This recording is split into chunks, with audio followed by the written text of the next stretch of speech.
Good evening.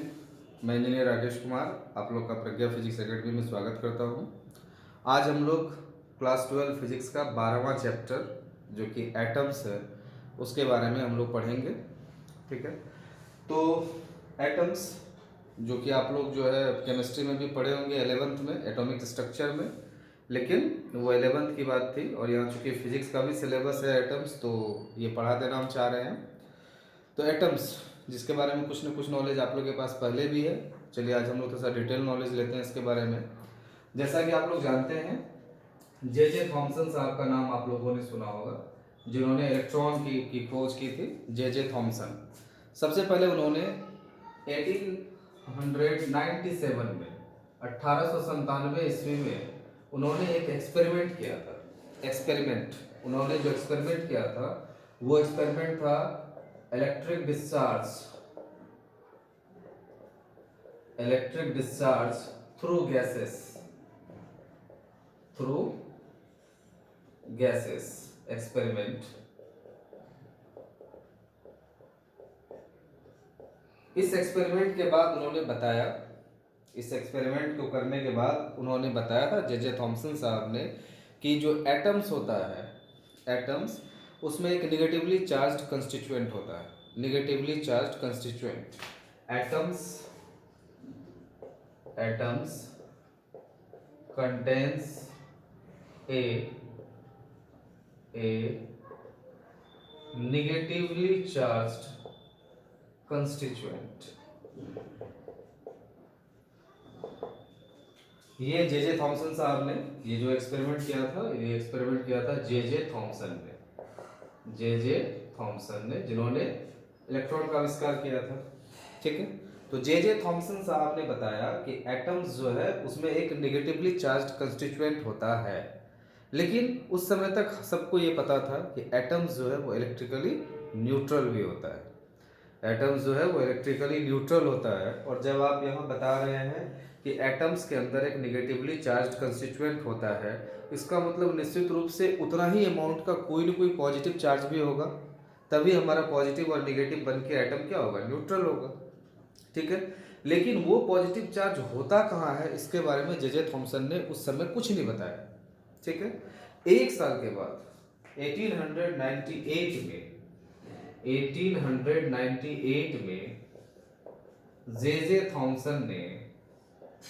J Thomson ने एक theory दिया था पॉजिटिव चार्ज से रिलेटेड। उसका नाम है प्लम पडिंग थ्योरी। ये क्या होता है समझिए। उन्होंने बताया ये जो प्लम पडिंग थ्योरी के अनुसार उन्होंने बताया कि एटम्स के अंदर जो पॉजिटिवली चार्ज पार्टिकल्स होता है वो चारों बगल बिखरा हुआ होता है, पूरे एटम्स में वो बिखरा हुआ होता है।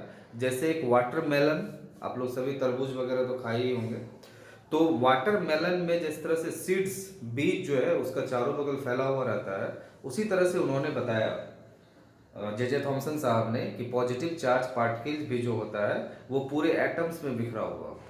ऐसे आगे चल के ये उनका एक्सपेरिमेंट गलत साबित हुआ है ना, वो अभी हम लोग पढ़ेंगे। लेकिन उन्होंने 1898 में प्लम पडिंग थ्योरी दिया था।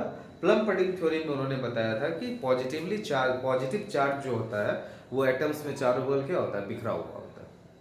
ठीक है, तो उसके बाद जो है ये थ्योरी चलता रहा, लेकिन एग्जैक्ट किसी ने नहीं बताया कि भाई एटम्स का कंस्ट्रक्शन क्या होता है, कहाँ इलेक्ट्रॉन होता है, किस तरह से वो रोटेट करता है, या पॉजिटिव चार्ज कहाँ पे होता है, ये खुल के किसी ने उस समय तक नहीं बताया था। ठीक है, उसके बाद आप लोग जान रहे हैं रदरफोर्ड्स का आप लोगों ने नाम सुना होगा। रदरफोर्ड साहब जो थे वो जे थॉमसन के ही स्टूडेंट थे। जे थॉमसन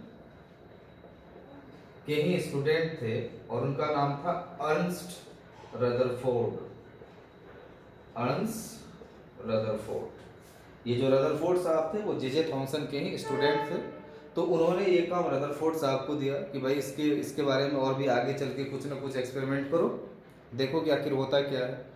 और रदरफोर्ड साहब ने भी बहुत सारा एक्सपेरिमेंट किया, बहुत सारा उन्होंने डेटा भी पब्लिकली जो है वो सबको दिया।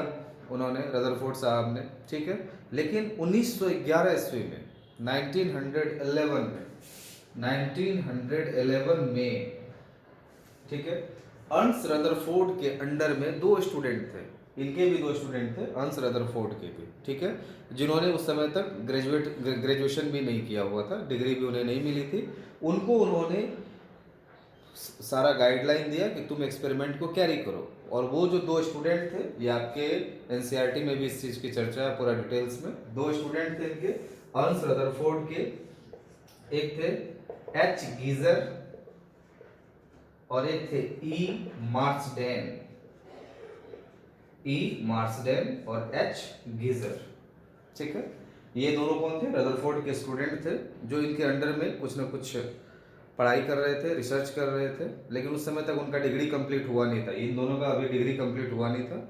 लेकिन रदरफोर्ड साहब के गाइडलाइन में इन्होंने काम करना शुरू किया, और वो काम जो करना शुरू किया था वो 1911 में, जो आप लोग सभी पढ़े हुए हैं केमिस्ट्री में, जो हमारा स्कैटरिंग था, रदरफोर्ड्स स्कैटरिंग एक्सपेरिमेंट जो था, alpha particle scattering experiment of Rutherford's, वो रदरफोर्ड साहब के गाइडलाइन में, इनके सजेशन में इन दोनों ने परफॉर्म किया था।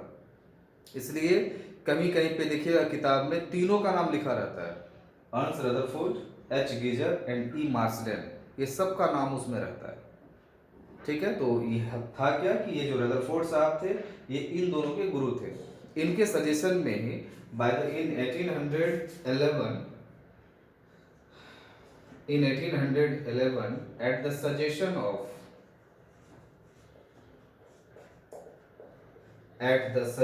of Ernst Rutherford,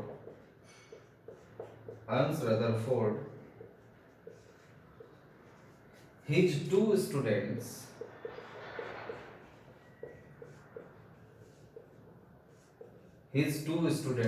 H. Geiser and E. Marsden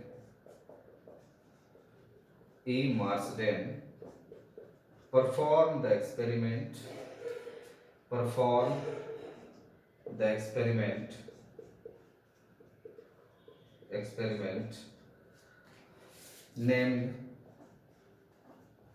named alpha particle scattering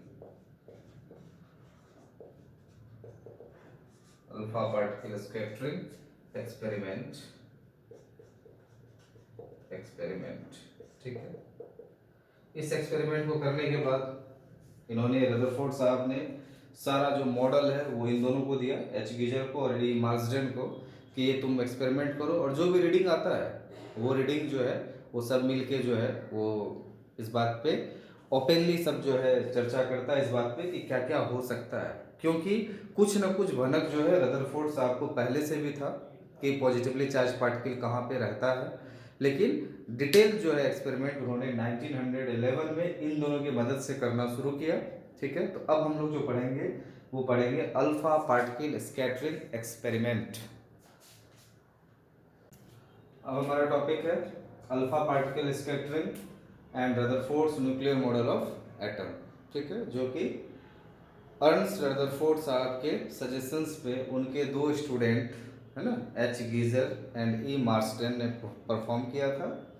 तो सबसे पहले हम लोग देखते हैं कि एक्सपेरिमेंटल सेटअप क्या था, ठीक है। उसके बाद हम लोग देखेंगे कि उस एक्सपेरिमेंट के बाद में क्या ऑब्जर्वेशन आया, क्या कंक्लूजन आया, वो हम लोग बाद में देखेंगे। पहले हम लोग ये देखते हैं कि उसका एक्सपेरिमेंटल सेटअप क्या था, कैसा उन्होंने एक्सपेरिमेंटल सेटअप किया था, देखते हैं। तो सबसे पहले तो यहाँ पे क्या, अल्फा पार्टिकल, ठीक है। तो निश्चित रूप से हमको जो है अल्फा पार्टिकल चाहिए। तो अल्फा पार्टिकल्स जो है आप लोग सभी जानते हैं कि रेडियो एक्टिव पदार्थ से मिलता है हमको, ठीक है। तो सबसे पहले एक सोर्स हमको बनाना पड़ता है, सोर्स। तो यहाँ पे मान लिया जाए कि ये सोर्स है हमारा, ये हमारा सोर्स है, ठीक है। और ये सोर्स कैसा सोर्स है? तो ये सोर्स जो है ये एक रेडियो एक्टिव एलिमेंट,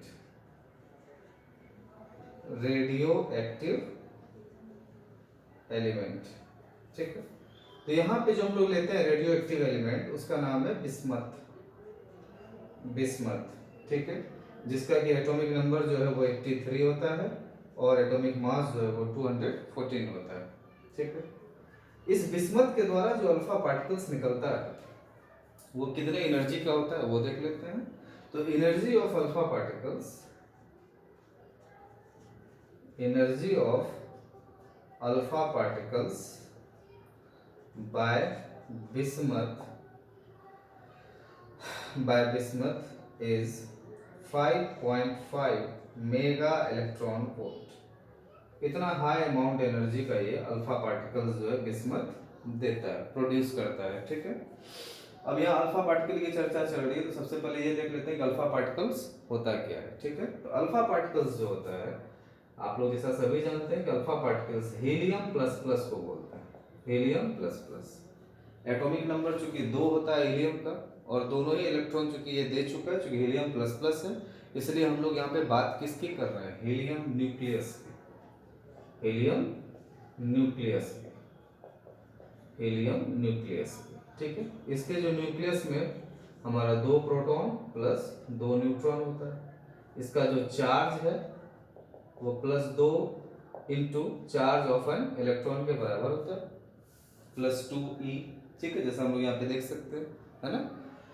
उसके बाद जो है इसका जो मास होता है वो 4 एटॉमिक मास यूनिट के बराबर होता है, क्योंकि 2 प्रोटॉन है और 2 न्यूट्रॉन है, और हम लोग जानते हैं कि प्रोटॉन और न्यूट्रॉन का मास अप्रॉक्स लगभग सेम ही होता है। ठीक है, अब यहाँ पे देखते हैं, ये तो चर्चा हुई सोर्स की, कि सोर्स के रूप में क्या लिए हैं। तो सोर्स के रूप में हम लोग एक रेडियो एक्टिव एलिमेंट लिए हैं, और उस रेडियो एक्टिव एलिमेंट में क्या लिए, तो हम लोग बिस्मथ लिए हैं। ठीक है, तो energy of alpha particles of bismuth is 5.5 electron volt. अब यहाँ पे समझिए थोड़ा सा, ये जो सोर्स है ये तो चारों बगल हमारा अल्फा पार्टिकल्स एमिट्स करेगा, चारों बगल, है ना। तो लेकिन हम लोग क्या करते हैं ना, कि हम लोग ये चाहते हैं कि कोई अल्फा पार्टिकल जो है इससे स्ट्रेट हम लोग ले जाना चाह रहे हैं, ताकि यहाँ पे एल्युमिनियम फॉयल रखें, उससे जाके टकराएगा। ठीक है, तो इसको स्ट्रेट ले जाने के लिए अल्फा पार्टिकल को हम लोग इसको चारों बगल से क्या करते हैं ना, लेड ब्रिक्स से घेर देते हैं। तो यहाँ पे जो है आगे हम लोग यहाँ पे लगा रहे हैं ब्रिक्स, ये जो है हमारा, और यहाँ भी लगा देते हैं हम लोग लेड ब्रिक्स। ये ईंट के तरह का शेप का है, इसलिए हम लोग इसका नाम दिए हैं ब्रिक्स। ठीक है,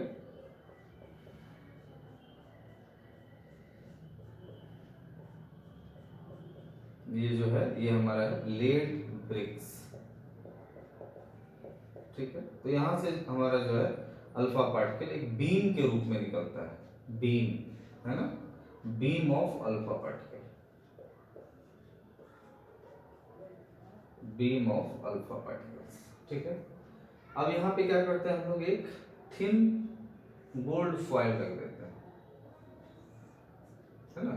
ये जो है हमारा यहाँ पे, इसको हम लोग थिन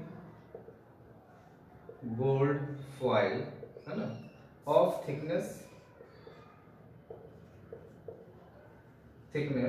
इसका जो थिकनेस होता है वो होता है 2.1 इंटू 10⁻⁻7 मीटर। ठीक है, इतना एकदम थिकनेस का जो है हम लोग क्या करते हैं, एक गोल्ड फॉइल यहाँ पे लगा देते हैं। ठीक है, इतना थिकनेस का मतलब हो गया कि आप लोग देखे होंगे कि जैसे बहुत सारा जो बर्फी वगैरह बनता है, मिठाई जो बर्फी वगैरह बनता है, उसके ऊपर वर्क रहता है ना, वो सिल्वर का जो वर्क होता है, तो वही वर्क जो है उतना ही पतला का एक सीट है जो हम लोग गोल्ड का ही क्यों लेते हैं, ये भी सवाल उठता है कि यहाँ पे जो हम लोग टारगेट के रूप में हम लोग गोल्ड फॉइल ही क्यों लेते हैं। क्योंकि गोल्ड का मेलिएबिलिटी बहुत ज़्यादा होता है। मेलिएबिलिटी का मतलब होता है कि उसको जब हम लोग पीटते हैं हथौड़ा से, जब हम उस पर चलाते हैं, तो वो पतले पतले वायर के रूप में निकलना शुरू हो जाता है, वो तुरंत टूटता नहीं है, वो पतले पतले वायर के रूप में निकलना शुरू हो जाता है। ठीक है, इसलिए हम लोग गोल्ड फॉइल का इस्तेमाल करते हैं। अब यहाँ से जब अल्फा रेज निकलता है, ठीक है, यहाँ से जब अल्फा रेज हमारा निकलता है इस तरह से, तो आगे क्या क्या घटनाएं होती है, इसके द्वारा आगे क्या क्या घटनाएं होती है, उस चीज का अध्ययन करने के लिए आगे में एक स्क्रीन लगा देते हैं हम लोग, बड़ा सा स्क्रीन लगा देते हैं कि ये जो अल्फा पार्टिकल्स है इससे टकराने के बाद किस किस एंगल पे और कहाँ कहाँ मिल रहा है ना, उस चीज को देखने के लिए हम लोग यहाँ पे आगे में एक स्क्रीन लगा देते हैं, बहुत बड़ा स्क्रीन। ठीक है, और वो जो स्क्रीन होता है, जैसे ये तरह का हमारा क्या है, ये हमारा स्क्रीन है, और इसको हम लोग बोलते हैं ZNS स्क्रीन, ZNS का स्क्रीन हम लोग लगा देते हैं और इस पे हम लोग देखते हैं कि किस किस एंगल पे कितना नंबर ऑफ अल्फा पार्टिकल्स जाके स्ट्राइक किया है, क्योंकि हमको तो एक्सपेरिमेंट करना है और ऑब्जर्वेशन दिखाना है। ठीक है, अभी तक हमको ये पता नहीं कि किस एंगल पे कितना जाएगा, ये जस्ट एक एक्सपेरिमेंट हम लोग कर रहे थे। तो ये जो यहाँ पे हमारा होता है, मान लीजिए जो थीटा है, इसी को हम लोग बोलते हैं स्कैटरिंग एंगल, स्कैटरिंग एंगल। ठीक है, तो ये रेज जहां पे भी अल्फा पार्टिकल टकराने के बाद जहां पे भी स्क्रीन पे मिलता है, जहां पे भी स्क्रीन पे मिलता है, वहां पे एक फ्लैश लाइट दिखाता है, फ्लैश लाइट।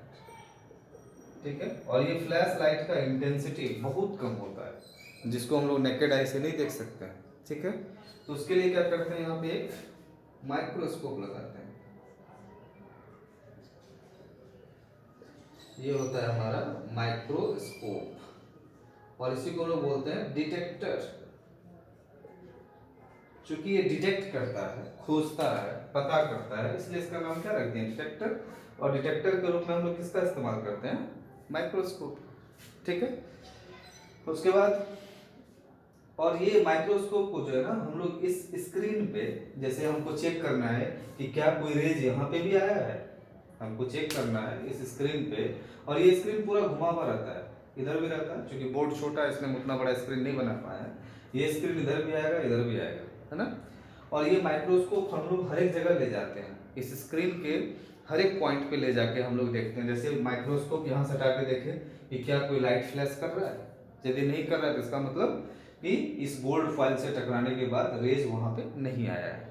यदि सटाते सटाते सटाते जैसे मान लिया इस पॉइंट पे फ्लैश किया, फ्लैश किया, तो हम लोग को क्या पता चलेगा कि अल्फा पार्टिकल जो है इस गोल्ड फॉइल से टकराने के बाद यहाँ पे आया है। तो ये एंगल हम लोग मेजर कर लेंगे, ये जो एंगल है थीटा, ये हम लोग मेजर कर लेंगे कि कितना रेज जो है अल्फा पार्टिकल्स का, कितना रेज जो है वो इससे टकराने के बाद उस एंगल पे आके मिला है। फिर हम लोग इसी तरह से करते करते करते करते करते करते जो है हर एक जगह जाके हम लोग चेक करते हैं। ठीक है, हर एक जगह जाके चेक करते हैं कि किस स्क्रीन के किस पॉइंट पे जो है हमको कितना नंबर ऑफ स्कैटर्ड लाइट मिला है। ठीक है, सारा एक्सपेरिमेंट करने के बाद, है ना, सारा एक्सपेरिमेंट करने के बाद अब उनको क्या क्या मिला, जो एच गीजर और मार्सडेन साहब थे उनको क्या क्या मिला वो उन्होंने दिया ऑब्जर्वेशन में। ये हमारा एक्सपेरिमेंटल सेटअप हुआ। ठीक है, अब इसके आगे जो हम लोग चलेंगे, इसके आगे जो हम लोग देखेंगे कि ऑब्जर्वेशन क्या क्या मिला उनको, इन सारे एक्सपेरिमेंट को करने के बाद क्या क्या उन दोनों ने ऑब्जर्व किया, ये उनको बताना था। किसको, तो अपने जो गुरु थे, जो हेड थे अर्न्स्ट रदरफोर्ड, उनको बताना था। ठीक है, तो उन्होंने क्या क्या ऑब्जर्वेशन दिया इस एक्सपेरिमेंट के बाद। चलिए अब हम लोग देखते हैं ऑब्जर्वेशंस।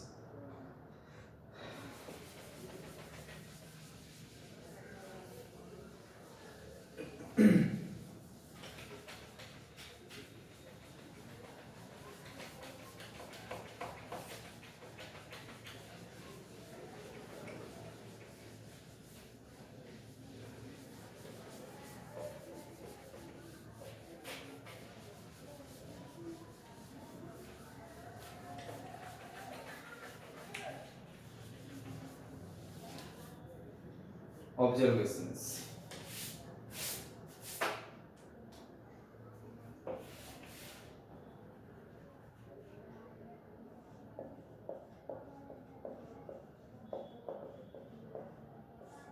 ऑब्जर्वेशंस।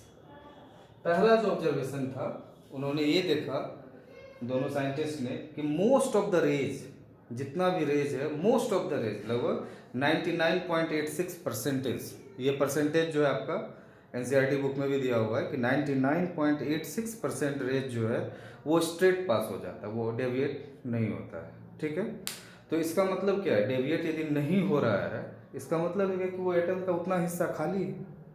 तो उतना हिस्सा खाली है, यहाँ से जो है कुछ समय पहले जो जे थॉमसन साहब, मतलब 1898 ईस्वी में जो जे थॉमसन साहब ने थ्योरी दिया था, plum pudding theory of atom, वो फेल हो गया, क्योंकि उन्होंने प्लम पडिंग थ्योरी में बताया था कि तरबूज के बीज की तरह पॉजिटिव चार्ज जो है पूरा एटम में फैला हुआ रहता है, तरबूज के बीज की तरह। यदि एटम में चारों बगल यदि पॉजिटिव चार्ज रहता तो अल्फा पार्टिकल का उतना ज़्यादा हिस्सा 99.86% जो है वो अनडेविएटेड पास नहीं होता, क्योंकि वो पॉजिटिव चार्ज जो है वो भी पॉजिटिव चार्ज इस अल्फा पार्टिकल को क्या करता, रिपेल करता, क्योंकि अल्फा पे भी पॉजिटिव चार्ज, और उन्होंने कहा था कि एटम के भी चारों बगल पॉजिटिव चार्ज बिखरा हुआ है, तो निश्चित रूप से क्या होता कि वो रिपल्सन होता। लेकिन रिपल्सन हुआ नहीं, वो सारा रेज जो है वो स्ट्रेट लाइन में पास कर गया। तो इससे जे थॉमसन साहब का वो थ्योरी गलत हो गया कि भाई पॉजिटिव चार्जेस जो है वो तरबूज के बीज की तरह पूरे एटम में फैला हुआ है, ये थ्योरी उनका रॉन्ग हो गया। ठीक है, तो फर्स्ट ऑब्जर्वेशन जो उन्होंने दिया, उन्होंने कहा कि most of the alpha particles है ना around 99.86% passes undeviated means went in a straight line, वो बिल्कुल स्ट्रेट लाइन में पास हो गया। ठीक है, उसके बाद सेकंड में देखिए around 0.14% of alpha particles deviates by more than 1 degree, है ना। कहने का मतलब है कि 0.14% अल्फा पार्टिकल्स के लिए 0.14% अल्फा पार्टिकल्स के लिए एंगल ऑफ डेविएशन जो है वो 1 डिग्री से बड़ा आया, मतलब थीटा जो है इसके लिए कितना आया, ग्रेटर देन 1 डिग्री, और इसके लिए थीटा इक्वल टू 0 डिग्री, क्योंकि वो अनडेविएटेड पास हुआ। 99.86% के लिए थीटा कितना हो गया, 0 डिग्री। इसके लिए देखिएगा तो theta is equal to 0 degree, और इसके लिए theta is greater than 1 degree, किसके लिए 0.14% ऑफ अल्फा पार्टिकल के लिए। ठीक है, तीसरा ऑब्जर्वेशन उन्होंने देखा कि around 1 in 8,000 around 1 alpha particle in 8,000 alpha particles deviates by more than 90 degree, है ना। एक 8,000 अल्फा, एक एवरेज लिया गया जो नहीं कि एग्जैक्ट 8,000 अल्फा पार्टिकल की ही बात हो रही है, इसमें से 1,500 इधर उधर हो सकता है। ठीक है, अराउंड 1 in 8,000 अल्फा पार्टिकल्स, एक जो है हमारा 8,000 अल्फा पार्टिकल में से एक अल्फा पार्टिकल उनको ऐसा मिल रहा था, जैसे मान लिया 80,000 अल्फा पार्टिकल निकला। ठीक है, तो उन्होंने देखा कि 10 अल्फा पार्टिकल का जो डेविएशन है वो कितना है, मोर देन 90 डिग्री। तो मोर देन यदि 90 डिग्री है तो यहाँ पे हम लोग थीटा इज इक्वल टू क्या लिखेंगे, ग्रेटर देन 90 डिग्री। किसके लिए, 1 in 8,000 अल्फा पार्टिकल्स के लिए। ठीक है, और चौथा ऑब्जर्वेशन उन्होंने दिया कि अराउंड 1 in 10 lakhs मतलब 1 मिलियन मतलब 10 lakhs 10 to the power 6, around 1 in 10 lakhs alpha particles returns to its path, मतलब यदि वो ऐसा जा रहा था, ये अल्फा पार्टिकल यदि जा रहा है तो वापस इसी पाथ पे क्या आ गया, वो रिटर्न हो गया। मतलब एक अल्फा पार्टिकल कितना में 10 लाख अल्फा पार्टिकल में एक ऐसा अल्फा पार्टिकल था जो कि बिल्कुल अपने पाथ पे ही क्या हुआ, रिवर्स हो गया। ठीक है, इसका मतलब इसके लिए थीटा इज इक्वल टू कितना हो गया, 180 डिग्री। ठीक है, तो ये ऑब्जर्वेशन जो है उन दोनों ने पेश किया कि भाई ऐसा है कि अल्फा पार्टिकल 99.86% जो है वो अनडेविएटेड पास हो गया।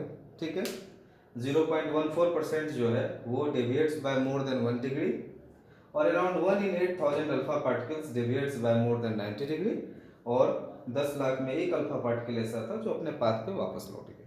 ठीक है, ये ऑब्जर्वेशंस उन्होंने दिया, है ना। इस ऑब्जर्वेशंस के आधार पे उन्होंने कंक्लूजन निकालना शुरू किया कि भाई कंक्लूजन क्या निकला इसका, ठीक है, तो हम लोग जो नेक्स्ट इसका अभी इसका जो नेक्स्ट पोर्शन पढ़ेंगे वो होगा हमारा कंक्लूजन पार्ट, कि इस एक्सपेरिमेंट के आधार पर उन दोनों ने क्या कंक्लूजन निकाला। हमारा जो नेक्स्ट हेडिंग होगा वो होगा कंक्लूजन। ठीक है, हम लोग एक्सपेरिमेंटल सेटअप देख लिए थे, ऑब्जर्वेशन देख लिए हैं, अब हम लोग देखते हैं कंक्लूजन। कंक्लूजन क्या होता है?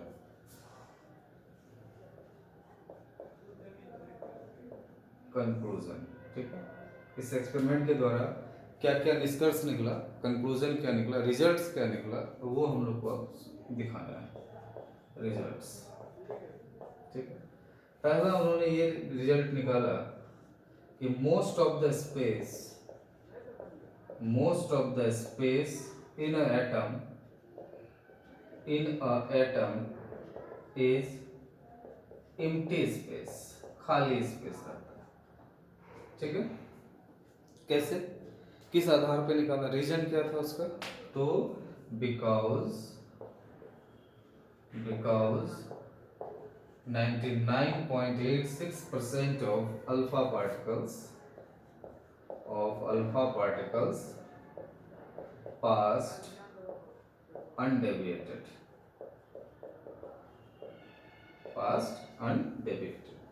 क्योंकि उतना ज़्यादा अमाउंट का अल्फा पार्टिकल से पास कर गया विदाउट डेविएशन, इसका मतलब कुछ था ही नहीं, एम्प्टी स्पेस था इसलिए पास कर गया। अदरवाइज यदि कोई चार्जेस वगैरह होता तो आइदर अट्रैक्शन और रिपल्सन कुछ ना कुछ तो होता। अभी तक नहीं पता था क्या कि एटम के बीच में हमारा जो मिलता है वो कुछ ना कुछ पॉजिटिव चार्जेस मिलता है। ठीक है, अब सेकंड पार्ट देखिए यहाँ पे। अब यहाँ पे समझने वाली बात है, अल्फा पे हमारा जो चार्जेज होता है वो पॉजिटिव चार्ज होता है। ठीक है, और हम लोग क्या देखें कि 0.14% अल्फा पार्टिकल्स जो होता है वो डेविएट कर जाता है, कितना से? मोर देन 1 डिग्री से। तो डेविएट करना मतलब रिपेल होना, तो पॉजिटिव चार्ज को पॉजिटिव चार्ज ही रिपेल कर सकता है। इसका मतलब है क्या कि एटम्स के अंदर में कहीं ना कहीं कुछ ना कुछ पॉजिटिव चार्ज मिला होगा, क्योंकि अल्फा पार्टिकल्स रिपेल हो रहा है। यदि निगेटिव चार्जेस मिलता तो निश्चित रूप से वो अट्रैक्ट कर लेता, सारा का सारा चार्जेस को अट्रैक्ट करता। यदि रिपेल हो रहा है तो रिपेल यदि हो रहा है तो इसका मतलब है कुछ ना कुछ पॉजिटिव चार्जेस है एटम में। ठीक है, तो हम लोग यहाँ पे लिखते हैं there is some positive charges in atoms which is spread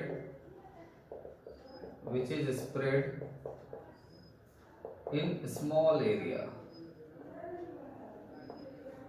ये स्मॉल एरिया के बारे में इसलिए पता चला क्योंकि only because 0.14% of alpha particles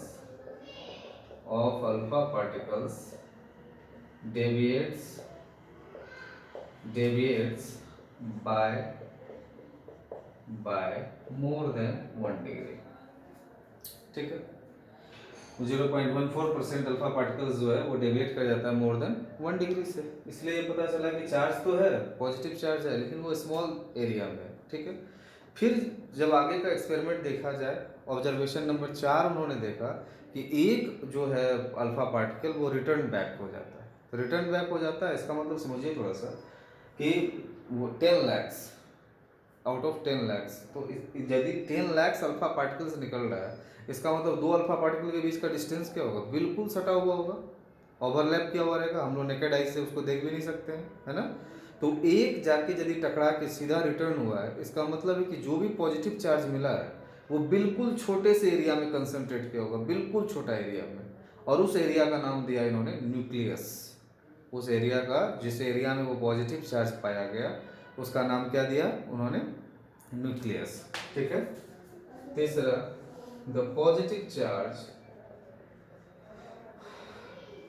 is concentrated in extremely small space named nucleus। ठीक है, बाद में इसके साइज के बारे में भी पता चला कि साइज ऑफ न्यूक्लियस जो होता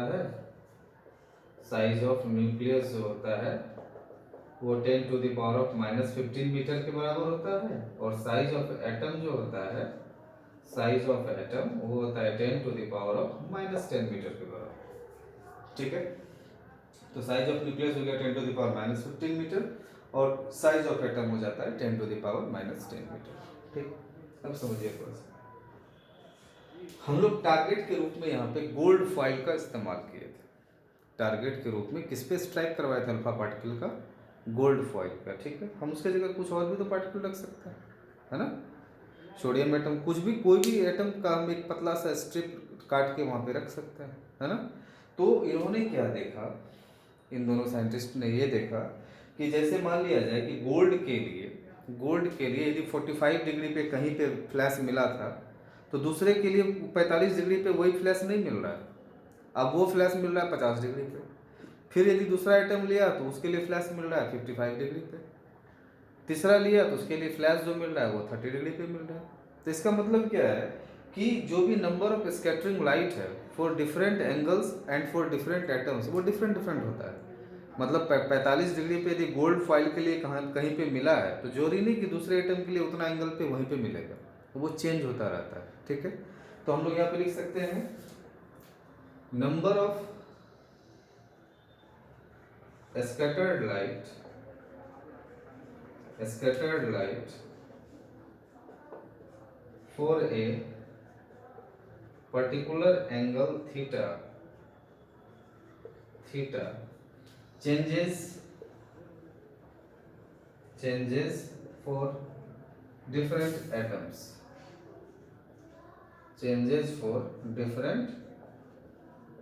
atoms, ठीक है। तो कैसे चेंज करता है उसके लिए उन्होंने एक फॉर्मूला दिया है, n = kz² divided by sin पे पावर 4 θ/2, ठीक है।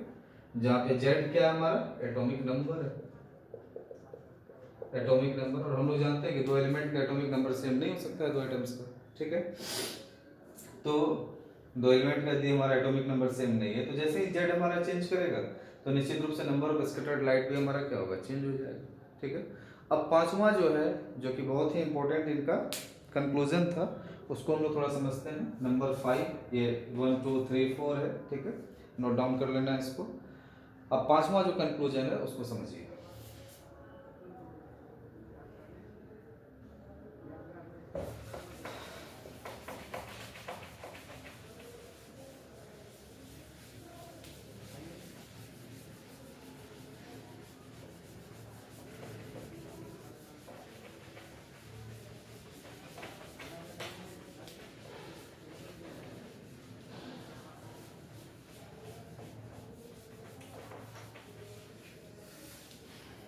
Fifth,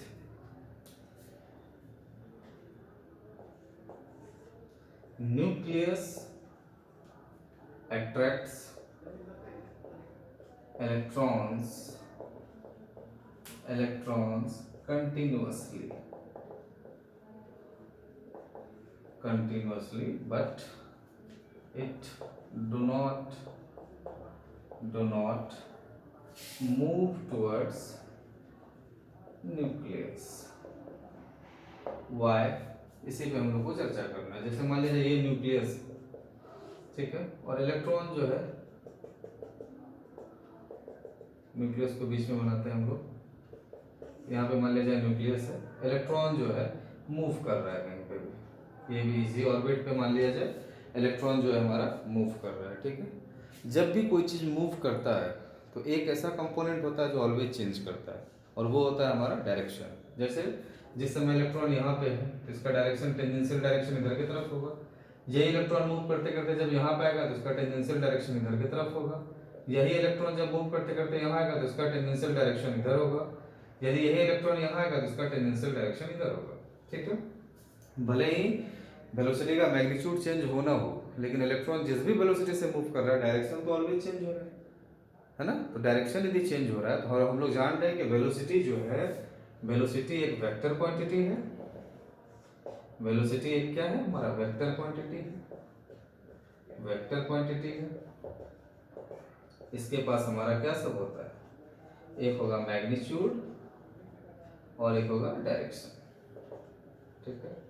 यहाँ पे हम लोग क्या देख रहे हैं, क्या चीज चेंज हो रहा है, डायरेक्शन चेंज हो रहा है। तो डायरेक्शन के चेंज करने से जो एक्सेलरेशन प्रोड्यूस्ड होता है उसको हम लोग बोलते हैं centripetal acceleration. Due to change in direction, due to change in direction जो एक्सेलरेशन प्रोड्यूस्ड होता है उसको हम लोग बोलते हैं सेंट्रीपिटल एक्सेलरेशन, सेंट्रीपिटल एक्सेलरेशन। ठीक है। और मैकेनिक्स में आप लोग को पढ़ाया गया होगा, मैकेनिक्स में निश्चित रूप से पढ़ाया गया होगा कि who is responsible for acceleration, which physical quantity is responsible for acceleration. कौन सा फिजिकल क्वांटिटी एक्सेलरेशन के लिए रिस्पॉन्सिबल हमारा जो है, which physical quantity is responsible for centripetal acceleration, तो that will be force. Always ये याद रखिएगा कि फोर्स ही हमारा रिस्पॉन्सिबल होता है एक्सेलरेशन के लिए। ठीक है। यदि लीनियर एक्सेलरेशन की बात आती है तो लीनियर एक्सेलरेशन फोर्स रिस्पॉन्सिबल होता है, और यदि एंगुलर एक्सेलरेशन की बात आती है, यदि कोई रोटरी मोशन कर रहा है तो उस समय कौन रिस्पॉन्सिबल होता है एंगुलर मोशन के लिए, तो that will B torque, torque. ठीक है।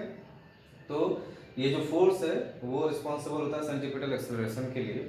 तो जब यहाँ पे सेंट्रीपिटल एक्सेलरेशन है तो निश्चित रूप से कोई ना कोई फोर्स भी होगा, है ना। तो ये जो फोर्स होगा हमारा, और हम लोग ये भी जान रहे हैं कि सेंट्रीपिटल फोर्स बोल के कोई फोर्स एक्स्ट्रा नहीं हो जो बॉडी पे लग जाता है, तो है ना। कोई भी ऐसा फोर्स नहीं होता जो बॉडी पे लग जाता है सेंट्रीपिटल फोर्स बोल के। जितने फोर्सेस के बारे में हम लोग पढ़े हुए हैं उसी में से कोई एक फोर्स जो है वो सेंट्रीपिटल फोर्स की भूमिका को निभाता है ना। कभी ग्रेविटी फोर्स जो है वो सेंट्रीपिटल फोर्स दे देता है, कभी जो है फ्रिक्शन जो है वो सेंट्रीपिटल फोर्स दे देता है। तो यहाँ पे कौन दे रहा है सेंट्रीपिटल फोर्स, क्योंकि कोई ना कोई तो दे रहा है निश्चित रूप से, क्योंकि इलेक्ट्रॉन जो है वो कंटिन्यूसली क्या कर रहा है, एक एक्सिस के अबाउट में घूम रहा है, और एक्सिस पे क्या है, यहाँ पे न्यूक्लियस रखा हुआ है। तो निश्चित रूप से यहाँ पे जो सेंट्रीपिटल फोर्स दे रहा है वो कौन सा दे रहा है, समझिए थोड़ा सा। ये प्लस और इलेक्ट्रॉन के बीच में जो इलेक्ट्रोस्टैटिक फोर्स है, पॉजिटिव चार्ज और निगेटिव चार्ज के बीच में जो इलेक्ट्रोस्टैटिक फोर्स है वो क्या दे रहा है हमको, सेंट्रीपिटल फोर्स दे रहा है। और इसी इलेक्ट्रोस्टैटिक फोर्स को यूटिलाइज करके इलेक्ट्रॉन जो है वो इस सर्कुलर पाथ पे मूव कर रहा है ना। तो यहाँ पे हम लोग लिख सकते हैं इसको, इलेक्ट्रॉन यूटिलाइजेज, उपयोग कर लेता है, utilises this electrostatic force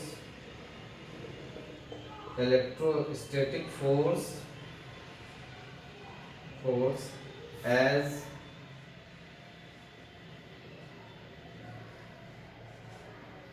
centripetal force and revolve around the nucleus। ठीक है। ये पांचों कंक्लूजन जो है उन दोनों साइंटिस्ट ने दिया। ठीक है। इसके बाद अब हम लोग को पढ़ना है कि वो जो अल्फा पार्टिकल्स जाता है तो वो उस न्यूक्लियस के कितना नज़दीक पहुंच जाता है ना, कितना अप्रोच कर लेता है, कितना क्लोजेस्ट पाथ तक वो जाता है, ये हम लोग को पढ़ना है। तो ये हम लोग अब नेक्स्ट लेक्चर में पढ़ेंगे। लेक्चर थोड़ा लंबा होता जा रहा है, वो हम लोग नेक्स्ट लेक्चर में पढ़ लेंगे कि वो कितना क्लोजेस्ट पाथ तक जाता है, और भी उसके आगे चलेंगे। तब तक आप लोग पढ़ाई कीजिए। Thank you.